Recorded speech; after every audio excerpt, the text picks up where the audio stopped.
For me, joy is natural when we recognize who we are. There's gonna be joy. There's no fear. It's all gone. No shame, no anger, and that naturally is gonna become joy. There'll be space for joy. Spontaneity is joy. There's only joy of existence. The sense of just being here is joyful. It's perfect.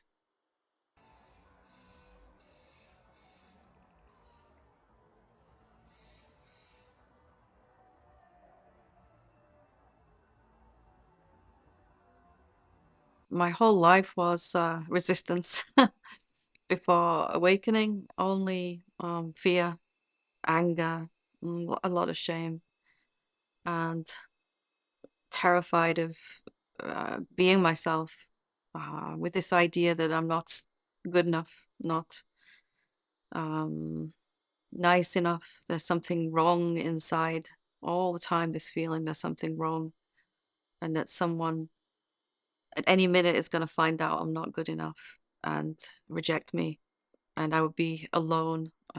This feeling was there my whole existence.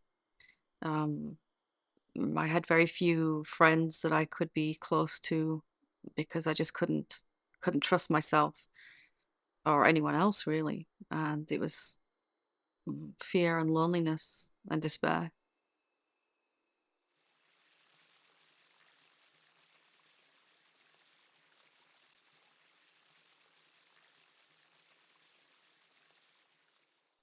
That's a good example. Actually, with my children on the beach, we'd gone to have a really good time, and the kids were enjoying themselves. They were digging in the sand and in the going in the ocean.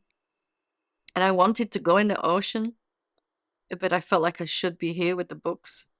So I was reading the books, and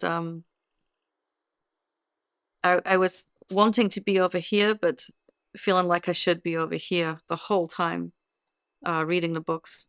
And when I was outside doing something that was supposed to be fun, I felt like I should be home inside studying to try to wake up to the truth. Then when I was home studying or watching satsang, then I wanted to be outside. I felt scared and angry when I was outside and lonely when I was inside, and it was just like this. My life was like this, and it was lonely. And I realized my children had more capacity to be awake to truth than I did because they were just having fun. And they were so having fun that they didn't even realize when they'd been in the ocean too long and they were getting cold, um, because they were so in the moment. And it's like, I want that. I want that feeling. And I thought it was in the books, and maybe it was, but it was also right there, and I was missing it so much, every moment missing it.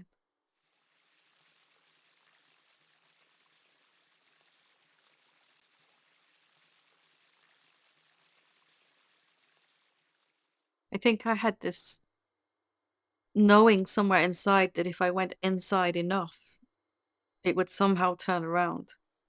But I didn't really understand that inside and outside were the same. So I was rejecting one and trying to hold on to the other, rejecting the outside world, trying to go further in. So it just made me feel more separate, more in duality.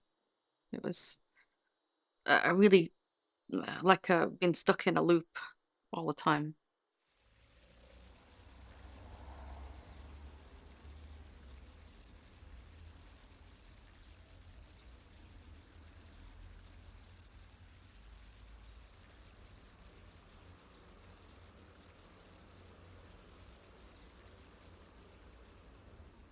There's a belief in most people, as there was in myself, that there is this magic moment where all of a sudden you wake up to the truth, you see it clearly.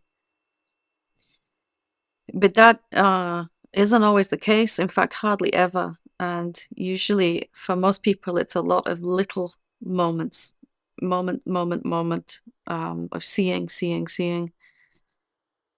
And this idea that there's nothing you can do to make this moment happen, it's true and it's untrue at the same time.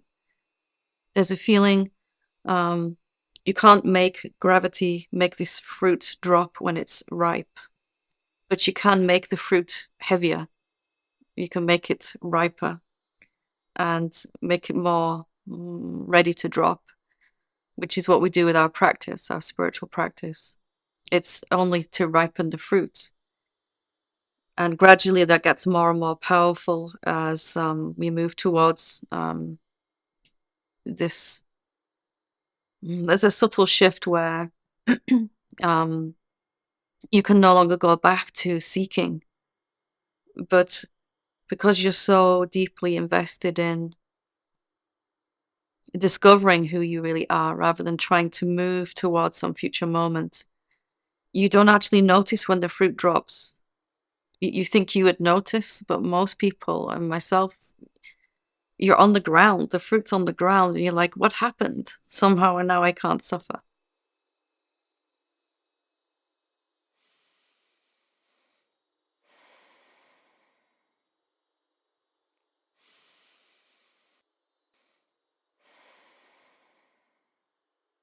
The understanding deepened in me that the fruit is going to ripen.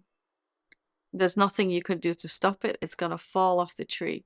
When the seeking is done, the discovery, the exploration begins, and that's going to happen. But it's not one moment in time. It's more like every day a little less seeking, a little more discovery.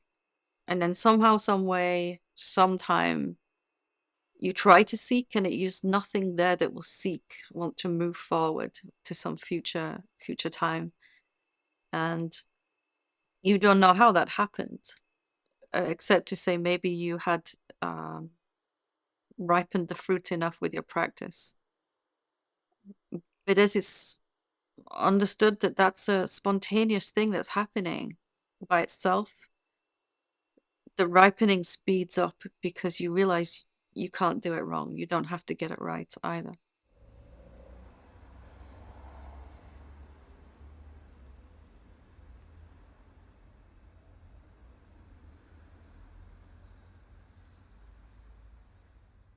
Any authentic practice is really only to show you that trying to do it doesn't work. Trying to wake up to the truth has the opposite effect. It makes you feel more separate.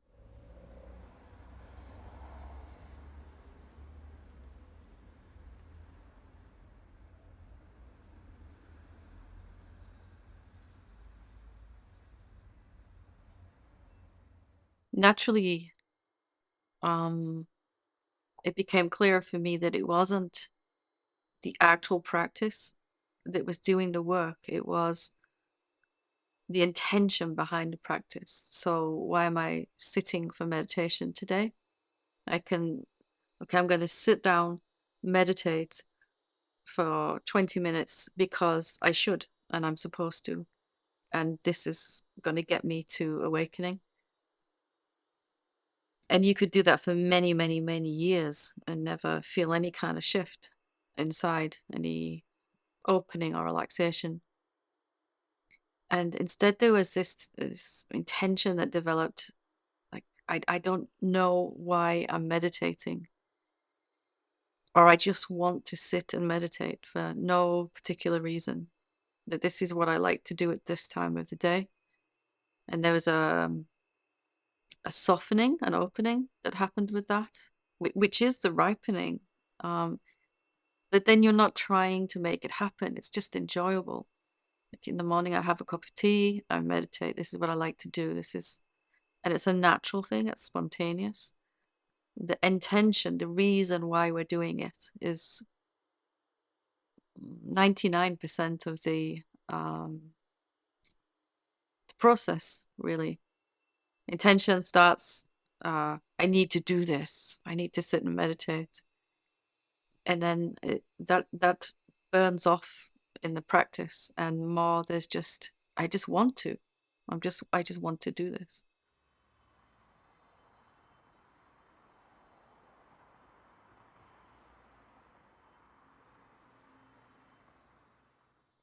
At first, the intention feels like it's coming from a person.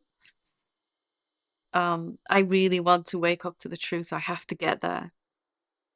But more, instead of traveling towards something, there's this feeling that something is just drawing the mind and body into it, into itself, into the embrace of truth, like gravity pulling an object back down to earth. It's inevitable, and you're just relaxing into that more because you realize you can't mess it up. So it's really always the consciousness, the presence that's doing the practice. It's always that, but the presence thinks at first it is a person that can make an effort. So he makes lots of effort.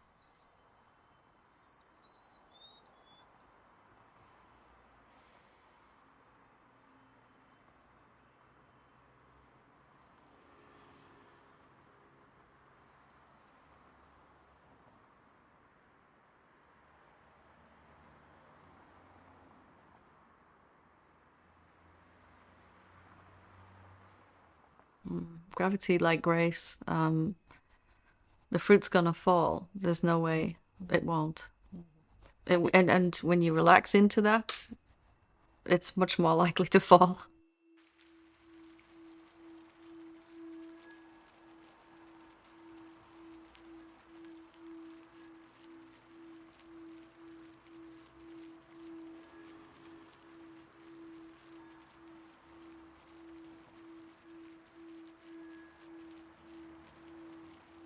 The ripening is, yeah, it is the self discovering itself, the consciousness exploring itself, and wanting to shed this sense of limitation and a burden of, I have to do this.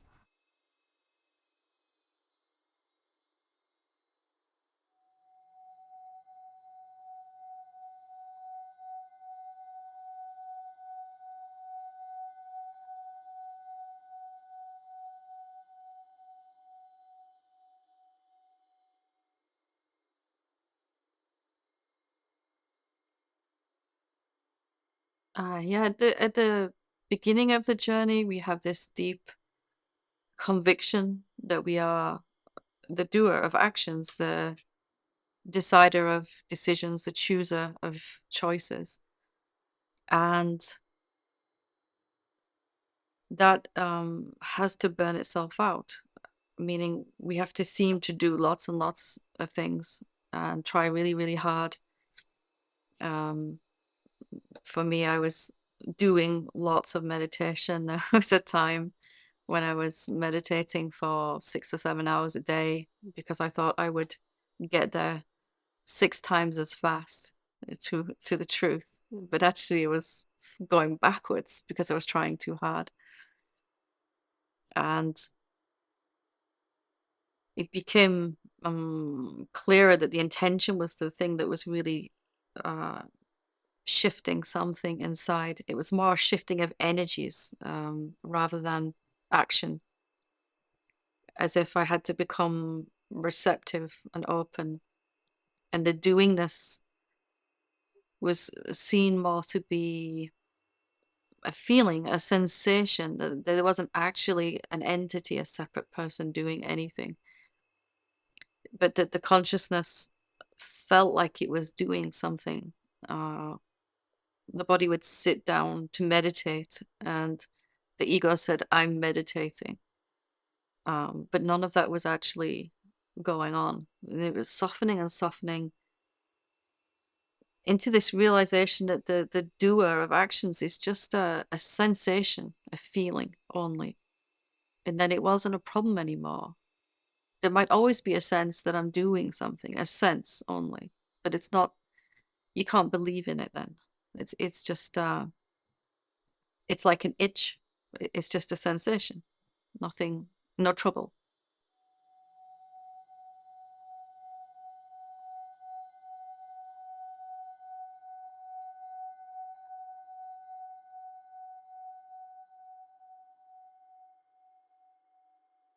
The awakening was much faster when I realized that there's no person doing something, because if there's no person doing something, this question arose: why am I sitting to meditate? For what reason? And who is doing that? What makes the body sit down to do self-inquiry or meditation or contemplation? And it became clear that there's only the consciousness, and if the consciousness is somehow motivating the body to sit down, that there's only one result that's going to come from that. That the awakening has to occur and continue to deepen. There's no entity, no person that could mess that up or get it wrong or be in the middle of that process. There's just consciousness recognizing itself. And that looks like meditation, that looks like self-inquiry. And it became much faster. Then there was relaxation in the being, and just so much joy, a little bit each day, more joy, that this process has been going on who knows how many lifetimes, and I'm just seeing the pinnacle, the culmination of it now. It's coming to this point where consciousness is finished with feeling limited, doesn't want to feel limited at all. It's not interested in playing with those thoughts. It doesn't want to feel like a person. It wants to be itself spontaneously.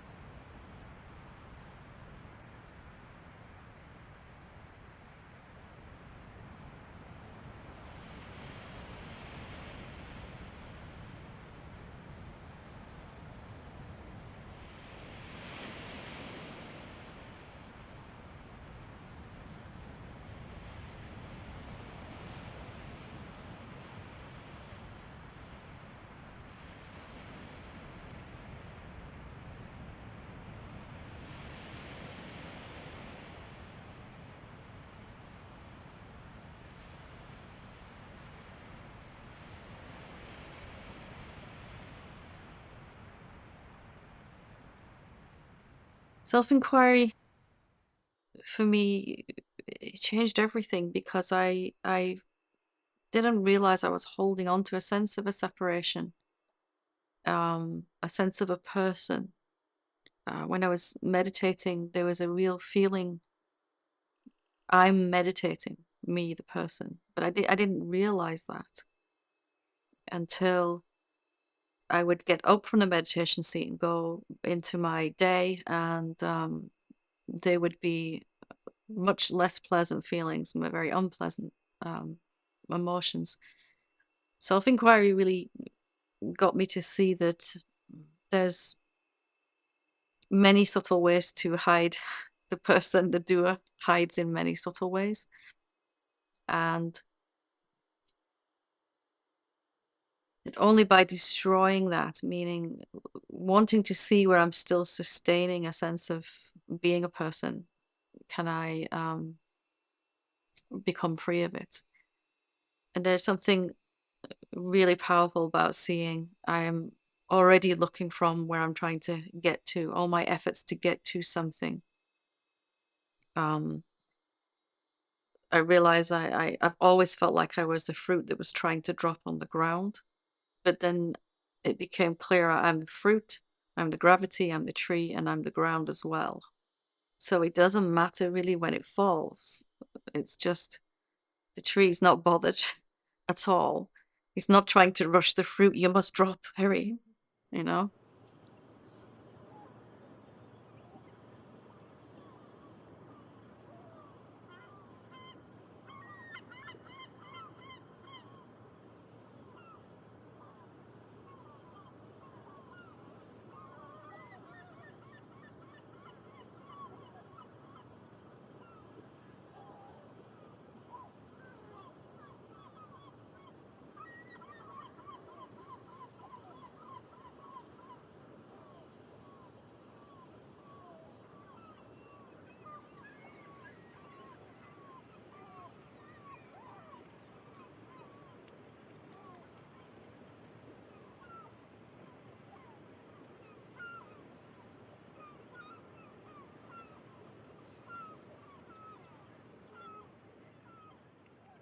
The positive thing about a realization or a seeing is that it gives us more life force, more light into the body and the mind.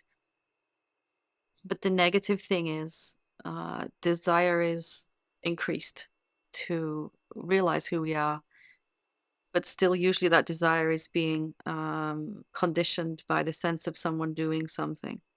So the desire increases after you have this seeing. You really, really want it. And then the sense of a doer goes into overdrive. I'm going to do this. I'm going to really put a lot of effort in. But even that is really a success happening because the doer is burning itself out, exhausting itself, and it runs really, really, really fast trying to get somewhere. And after a while, it's exhausted, it relaxes because it can't try. And then another seeing will happen because it's surrendered in that moment. Another seeing will happen, and then it's slightly less able next time to run so fast. And so the things, it all speeds up then, it gets to that point.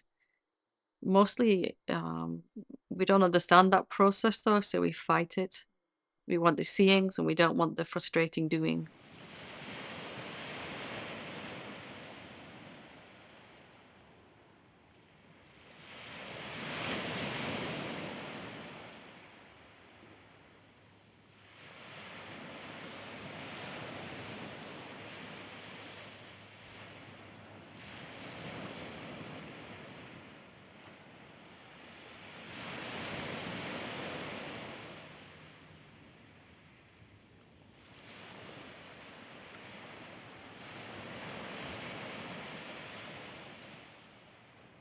Frustration, anger, jealousy, desperation were my most unwanted best friends through the process because they were great gifts in disguise. Um, every time I felt this sense of limitation or impossibility, something inside was, I don't want this anymore. And there was a recognition that I'm coming towards this. What I really want is to feel unlimited and that anything is possible because that's the natural state of all human beings. And we can live that spontaneously then when we recognize that we are the formless consciousness only. Paradoxically, without that frustration and despair and jealousy of other people's awakening, it just, I would still feel that I'm doing it and I'm getting there closer each day, but never actually arriving.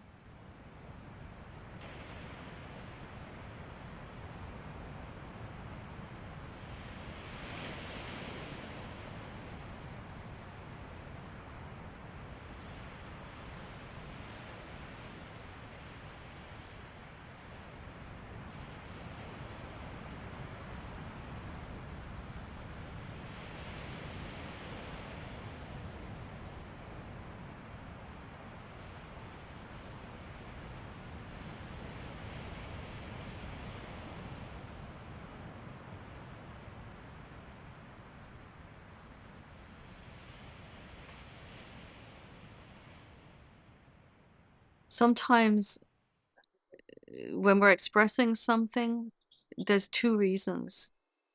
One is because it feels spontaneous and it's what wants to happen, and like it has to come out. It's just natural. But there won't be any joy in it if the other reason is happening too.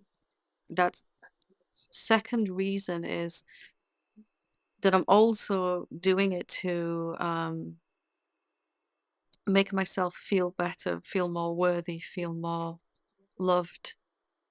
Um, and when I express like that, then it's coming out, but it's kind of it's not the fullest, the richest that it could be. And something inside senses that. and then begins afterwards or during even to criticize ourselves. Like, I don't, you didn't do that right. You haven't expressed yourself properly. You could have done it better. Something like that. For me, this became clear that there was always two reasons for doing, two motivations for doing anything. And the first is that it's the infinite consciousness wanting to express itself. And that's coming from the richest place inside, the fullest. And then at the same time, there's a sense of a separate self that's trying to make itself feel more worthy by what it's doing and saying. And that stops the joy. So you can, in terms of spirituality, you can sound very awake, and for a while it was the same for me, that I don't feel any joy in it. And I would watch the sages and the saints, and they were always laughing and smiling. And there was this feeling, I don't have that. And I would start to notice this voice in the background, as soon as I'd finished a teaching session or a retreat, and you didn't do that right. You didn't explain that right. You should have said this. And it's subtle, really subtle, like an energy more than anything particular being said. Sometimes it's obvious that there's this self-criticism. And this somehow became this distance between this second reason, eventually, that because it's always deepening and always expressing itself ever more clearly, that will go on forever, that sense of deeper ability to express the same thing. And each time it's deeper and more clear, and there's no end to that process. That if I'm listening to this second reason, this second voice that wants a final way, the best way to express it, that's never going to happen. This is the best way now. These words that are coming out are the best way now. And then this second reason falls away. And there's more than a sense of celebration, that the words and the actions are a celebration of existence rather than any reason at all. They're not happening for any reason at all. I'm not trying to get anything from this. And we're talking about spiritual teaching here, but we could be talking about anything: why we go to work, or why we raise children, or why we paint or sing or dance or anything. For most of us, there's always these two reasons. And just to see the second one, it will begin to fall away. Joy naturally arises then. You can't stop it then.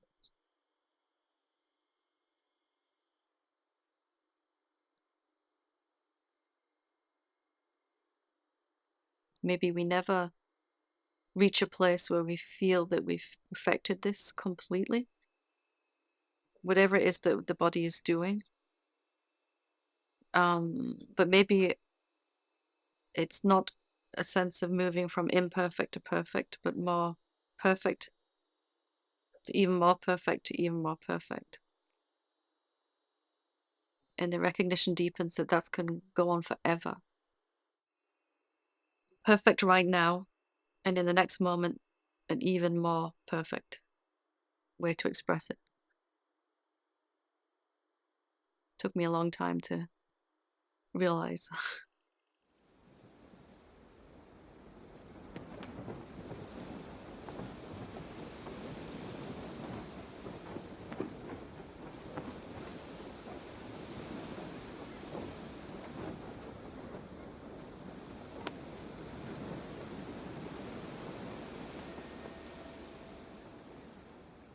Whatever life calls us to do, however it wants to express itself through that body and mind, through our body and mind, life is not saying, you're the wrong person. Life is saying you're the right person.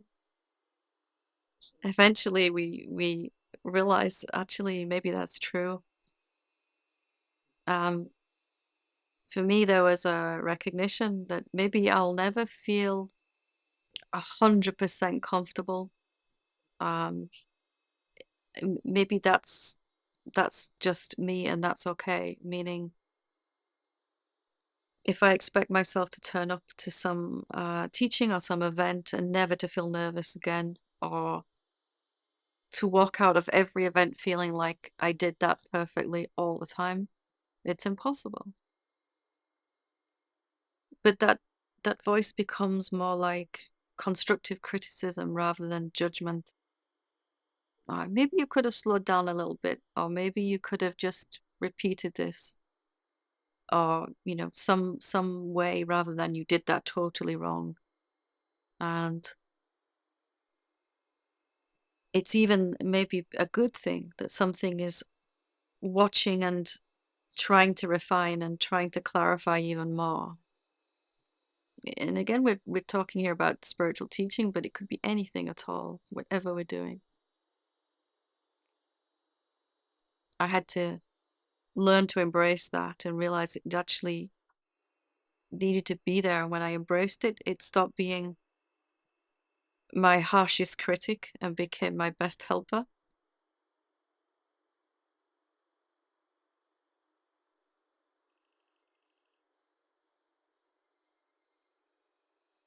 Everything that life has given us, we might think is a bad thing, but it's actually all the tools we need to do whatever we're here for. If we can embrace them, we'll see how to use them wisely rather than thinking that they shouldn't be there, they should go away.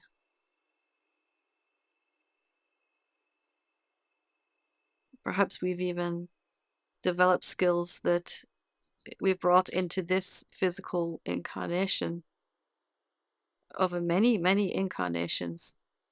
And this is the culmination of that.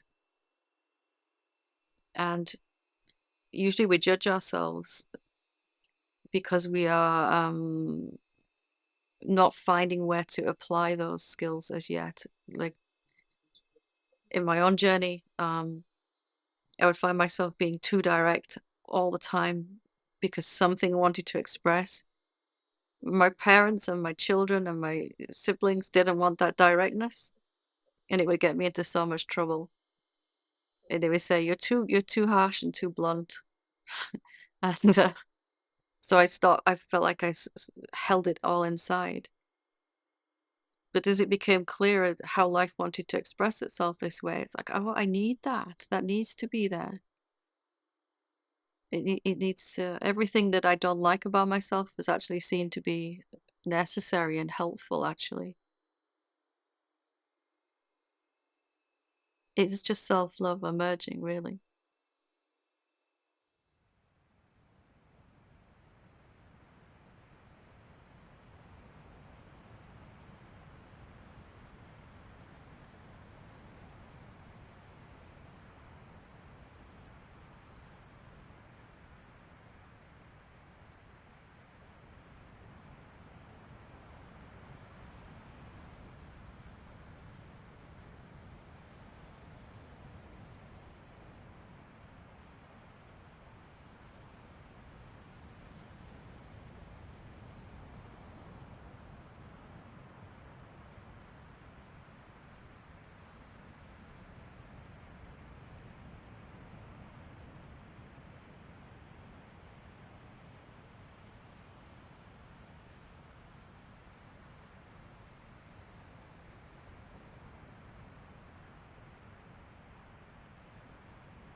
Life as a separate being is full of limitation. And even if we're brave enough to know what our dream is, what we want to do, why we feel we're here, we're more focused on the reasons why it can't happen. I don't have enough time or resources, or it's just not possible right now. And the process of awakening is that the consciousness is going to free itself of those limiting ideas so that we can begin to allow that abundance to flow in and out. We have the freedom we need, the time we need, the energy we need to to do whatever we're here for.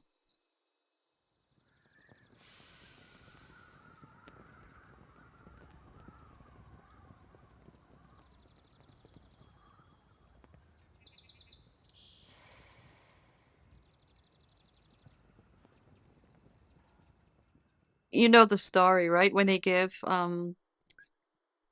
went to see Maharaji in India, Ramdas, and uh Maharaji was asking him how he experiences truth.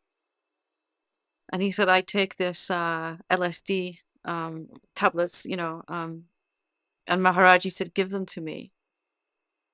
And he had this bag that had enough for his whole time in India, 3 or 4 months. So he gives them to Maharaji, and he's like, well, I want them, I need them for myself. But he was giving them because this great love came for his teacher. And Maharaji grabs this handful of just puts the ball in his mouth. And Ramdas is having a heart attack because he would just take one and it would last for hours and hours. And they're all sat there watching Maharaji going like, because they're on the top of a mountain. There's no ambulance, no hospital, nothing. And Ramdas is going, I killed the guru. I've killed the guru. And he's just sat there, Maharaji, like nothing happened to him. Because the substance only works whatever that substance is. It could be caffeine or some drugs or sugar. Um, when we actually believe in the name and the label more than the actual essence of the thing. So if I know the essence of something that comes into my body is the same essence as I am, it's consciousness, it will have absolutely no effect on me. And we've seen this manifested by many sages over the years, and we're not lifted up or pulled down by it. And of course, it's not a good idea to take a massive amount of substance just to test this. It's not recommended, but gradually you begin to see that when we think we're a person, we think we're a vibration, an energy. And so other energies, other vibrations, like sugar, for example, or caffeine, seem to have an effect upon our body. And some people say they have this sugar rush, they have this high, a little sugar rush, and then they come down afterwards. And or people will say, I can't drink caffeine before I go to sleep at night because it will keep me awake. And there's a point where that just doesn't happen anymore, because it's no different than consciousness, than silence, than presence. This substance, whatever it is the same as yourself. There's no difference.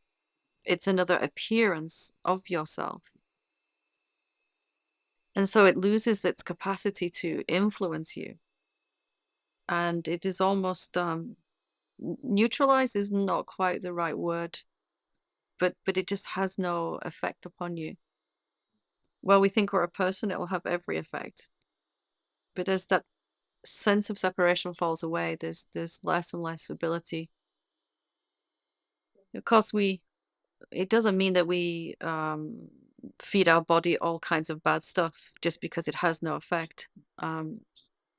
In fact, the opposite happens, that we feel that we're not needing anything to lift us up or calm us down anymore. There's more equanimity in who we living as who we are really are anyway. And our state isn't changing as the sense of separation is gone. We're not up and down like a roller coaster ride. Um, there's just an equanimity because we're experiencing our real self consciously. We're only up and down, lifted up and down by things when we think that we're someone. But of course, it looks miraculous to someone who doesn't know how it works. That some substance that's taken just doesn't have any effect at all eventually. And really, it never did help us to see the truth, only to stop believing so completely in that moment in our sense of separation. Just opens a door, a little gap that the truth can sneak in through.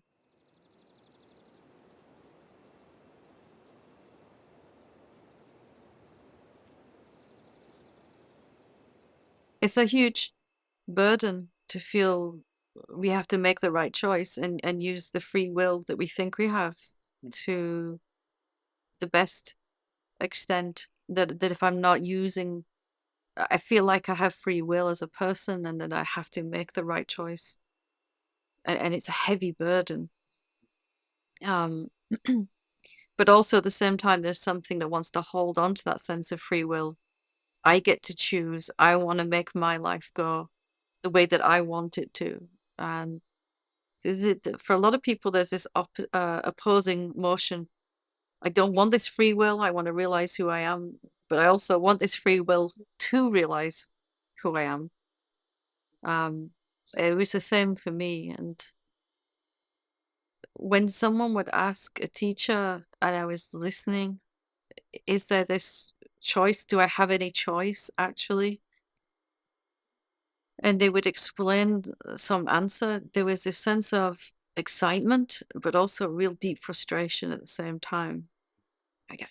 I don't know which side of the door I want to stand on. I want to stay outside as the person or come inside, and can I stand in both? Um, but then I realized after a lot of looking that the free will is only in where the attention is, where our attention has gone to what is real or what is unreal, our sense of a separate self. And that felt easier, that felt more direct, more powerful. And then it became very, very simple that whatever was going on in my outer world was a reflection of where my attention was going inside. And that felt like, paradoxically, I had a lot of free will then, a lot of power, a lot of choice, but not as a person, as the infinite consciousness, the infinite presence. I can always control where my attention is, but then I don't need to. I realize everything is myself. It doesn't matter where my attention is. This sense of free will, it's very problematic for a lot of beings, especially when we're trying to wake up to the truth.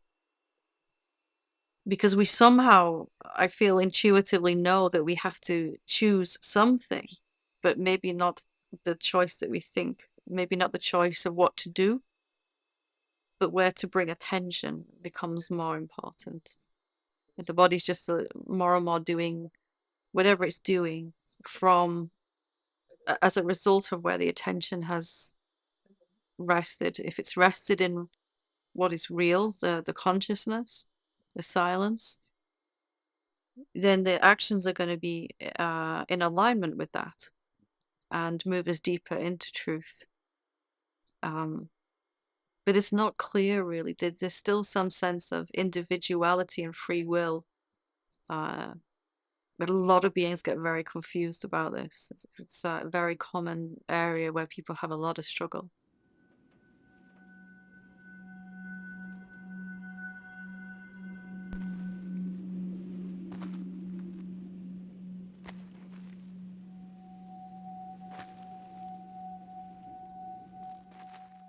There's a myth, I think, in the human consciousness that someone who is awakened, like living authentically, is going to have this magical capacity to just feel physical pain and it's okay. There's a total it's okay.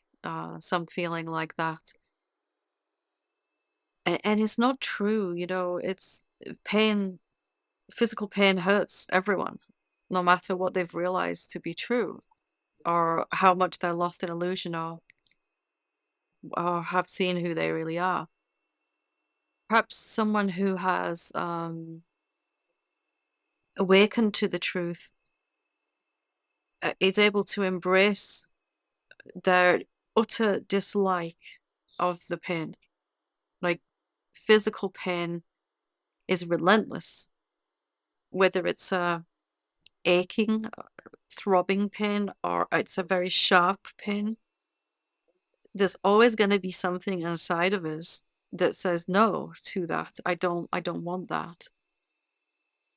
And for in my own journey, my own sense of ego really, really rejected the idea of physical pain, even the idea of it, because there was some myth that I was holding on to that I would reach some place in my journey where I could just say, "Oh, it's physical pain. How nice." And that just never happened.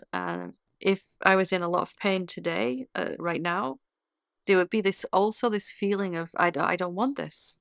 It would arise just like it always has. I would always prefer to feel bliss than physical pain. It's always going to be that way. But the difference might be that the awakened being can fully accept that dislike and isn't trying to get rid of it.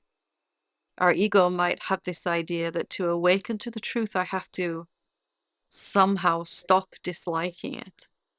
I have to come to a place of equanimity with the pain, and that's just not really possible. We're in the awakened way. We're having this physical pain in the body, and it's allowed to its fullest extent that we can allow it. And also this dislike of this physical pain, a sense of no, no, I don't want this. That's also allowed. And a recognition that they both come together. That this no and this physical pain are really the same thing becomes clearer.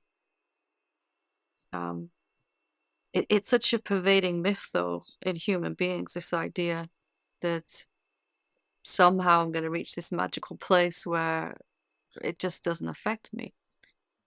Pain is pain. It's relentless. It's the harshest teacher of all teachers. Very direct and will not give up. And if we've ever had there was a period in my life where I had a lot of intense physical pain, and I really had my shoulder quite badly. And it taught me this, that I'm always going to dislike it, no matter how much I've seen who I am. There's something very human about physical pain. It makes us very humble and very authentic to this dislike, this sense of no.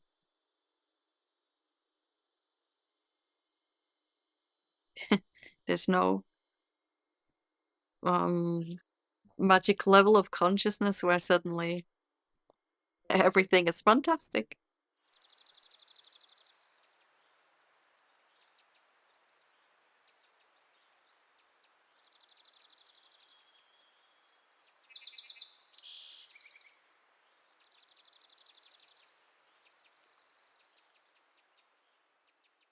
Uh, there's there's a point in our practice where it's helpful to bring attention to what is real, because there's a feeling of a separate person that has control in that way, and then while it's there, we can use that sense of a person to bring attention back to what is real, so that we can get closer to realizing who we are. And That's a helpful practice for a long time for most of us. But as we start to realize that we're not actually a person separate to everyone else, and maybe most importantly, not separate to the awareness, the presence, that becomes increasingly paradoxical. Bring attention back. Well, who's doing that and why? And what is the purpose of it? And it begins to become really clear. In fact, we can slow down. If we say, okay, now take your attention away from thoughts and bring it to the presence that's here right now all the time, we just assume automatically that somehow I made it move. I picked the attention up and brought it back to what is real. But if we slow right down and look, we'll see that we didn't actually do anything to make attention move. There was an intention that arose for attention to come back to presence. And that was the doing that happened. So we didn't make an action, but the suggestion, bring attention back, is also allowing an intention in us to arise, like strengthening an intention that's already there. The reminder, bring attention back, it is fortifying this intention to recognize what's true. And this intention reaches a critical mass. It gets big enough somehow through repetition, strong enough that attention kind of comes to rest more on the presence by itself. When we don't understand this process so well, we think that we're doing it, that somehow we're fortifying the sense of a person that's doing it.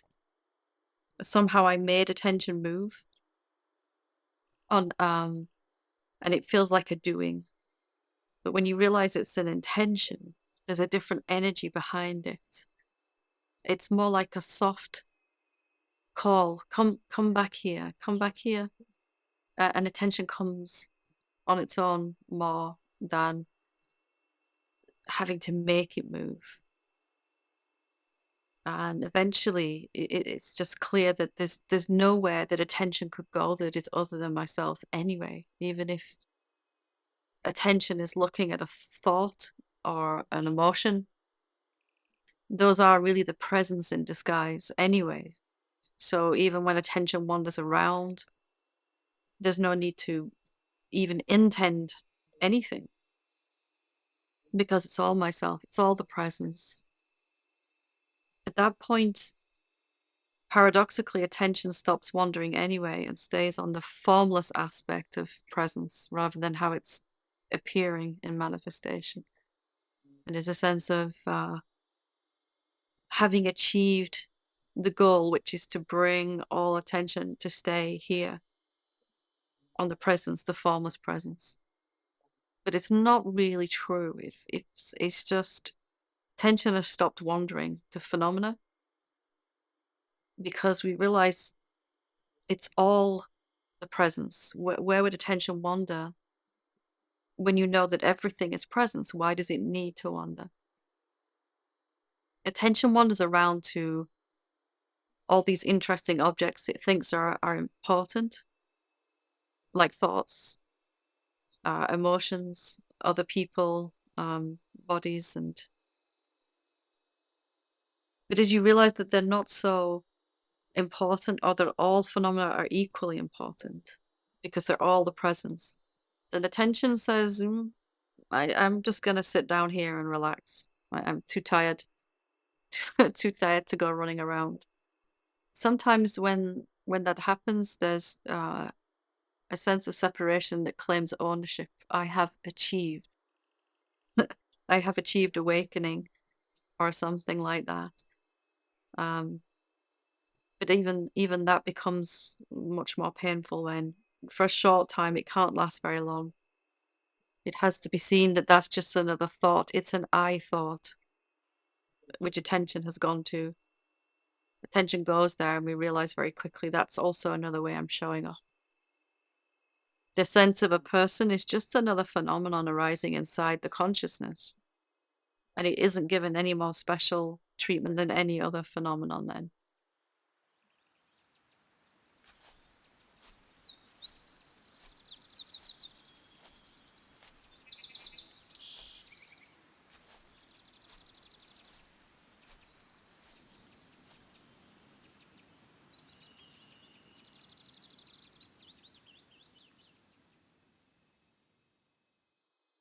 I think that while that consciousness feels that it's a separate being, it's really, really, really serious because it's trying to always ensure its survival and trying to feel better. But there's a melting that happens as it realizes that it's formless, infinite consciousness and has always been. This feeling that I was only ever deluded by myself, not by anything else, um, becomes more joyful, more free. The recognition of who we really are. It helps us to see that we were never really caught and never really unsafe and never really not free. And then there is a lightness, a spontaneity, and a sense of freedom in everything that we do or say. There's not this heaviness all the time. It feels very much like a game sometimes, a joy, a play. Not even a game where you have to get to the end of a level so you can go to the next level. Just a joy of playing something. Um, that becomes pretty much the only way you can function. And even if something doesn't feel fun or feel joyful, the body won't move. There's no life force. It's got to be coming from some sense of joy or passion, something like that. To play, we realize that we are all these shapes, these forms. And then, of course, you're happy to play with those shapes now. You can't be caught in them anymore. You can't get caught in this believing yourself to be only one of these shapes, these forms. It's different then. It's very childlike, not childish, childlike. Very. There's a deep sense of wonder and joy, and a feeling that everything that we're perceiving is equally beautiful, even if we would have called it ugly or unwanted or before. It becomes still very, very beautiful, like the perfect thing that we have created or sculpted, and the whole universe is our painting, our three-dimensional moving painting somehow. It's this paradoxical feeling that we're painting and we're being painted, and the painting is never going to end. The infinite painter and the sense of being painted, and that painting will never quite be complete, but each moment it will be ever more beautiful somehow, something like that.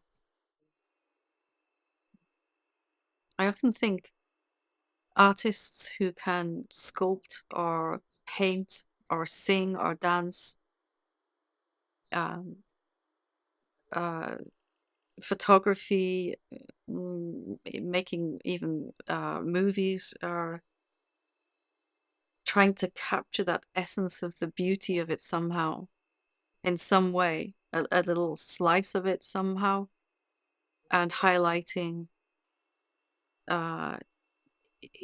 For example, if you watch a leaf fall off a tree and float down onto some water, most of us would just look and say, "Oh, the leaf is dead now. It's hit the water." But the artist, the photographer, the painter, they would somehow capture the beauty of the falling And the mind would just go falling as bad as dead now.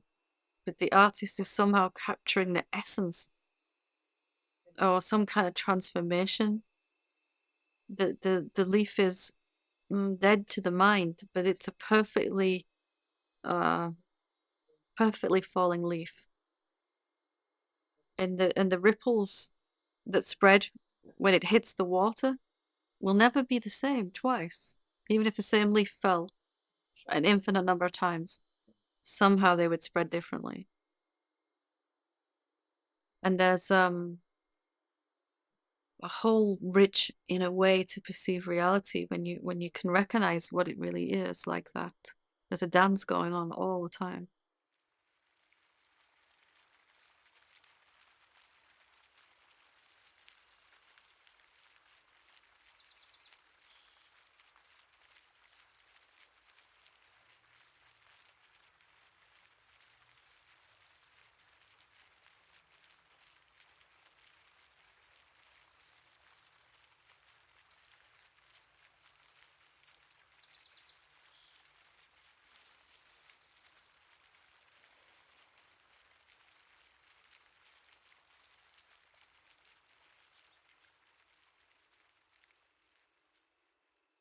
There's sometimes like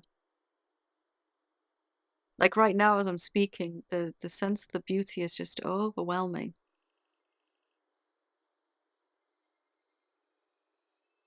As if God wanted to show himself to me as me, but also as everything that I'm looking at and experiencing. Every word, every breath of air, every sensation is like being kissed, embraced somehow. And there's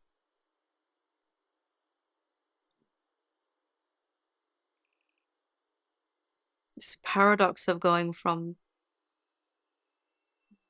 feeling completely unsafe, unloved, and unlovable to realizing that even that feeling of being unlovable is God expressing itself as me. There's a deep recognition that there was never even a millimeter between me and God, not any distance. Even the thought that I am not that is a perfect sculpture made out of God and it is worthy of reverence in some way.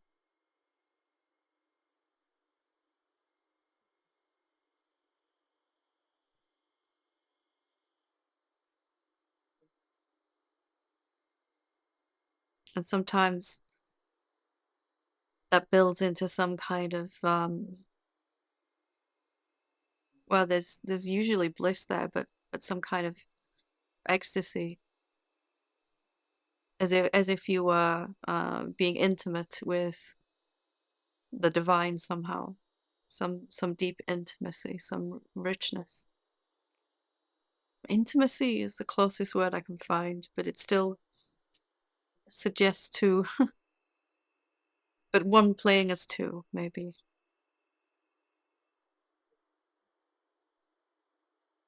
It's just love, loving itself. That feeling, that feeling when you remember that you've always been safe and that you've never left your original wholeness and purity. That nothing has ever changed or happened for you, and yet you can then begin a discovery of an infinite number of ways to remember this, that you never left. That life will give you an infinite number of ways to remember and celebrate. And even the sounds that would have been problematic, the traffic noises, the noise when you're trying to sleep, or the thoughts inside, these little packets of perfection, of divinity in a little packet, a tiny, tiny packet. And they feel like silk running down your skin. That feeling of, or if you could pick up a feather and just run it along your skin. It's Mm. And the body becomes alive. The body, I mean, it's always alive, but it's like the sensitivity is turned up. And the taste to eat the same food, but now it's exquisite. It's a banquet. It's a explosion of flavor. And there's a capacity to pick out individual flavors. The before would have just, you wouldn't have noticed. It would just be, I'm eating this because it's food, and or some thought that I shouldn't be eating it or whatever. The colors and the smell and the senses are just vibrant somehow. All of life is a celebration somehow then.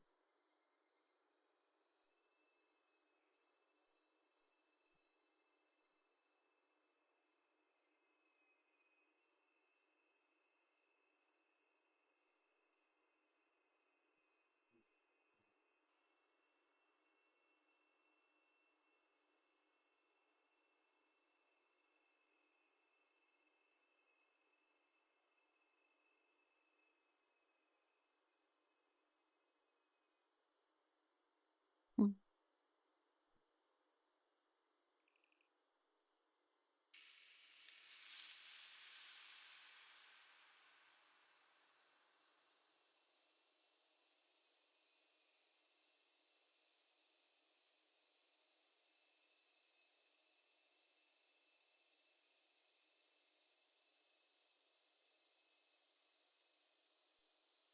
Maybe we realize that heaven is right in the middle of hell.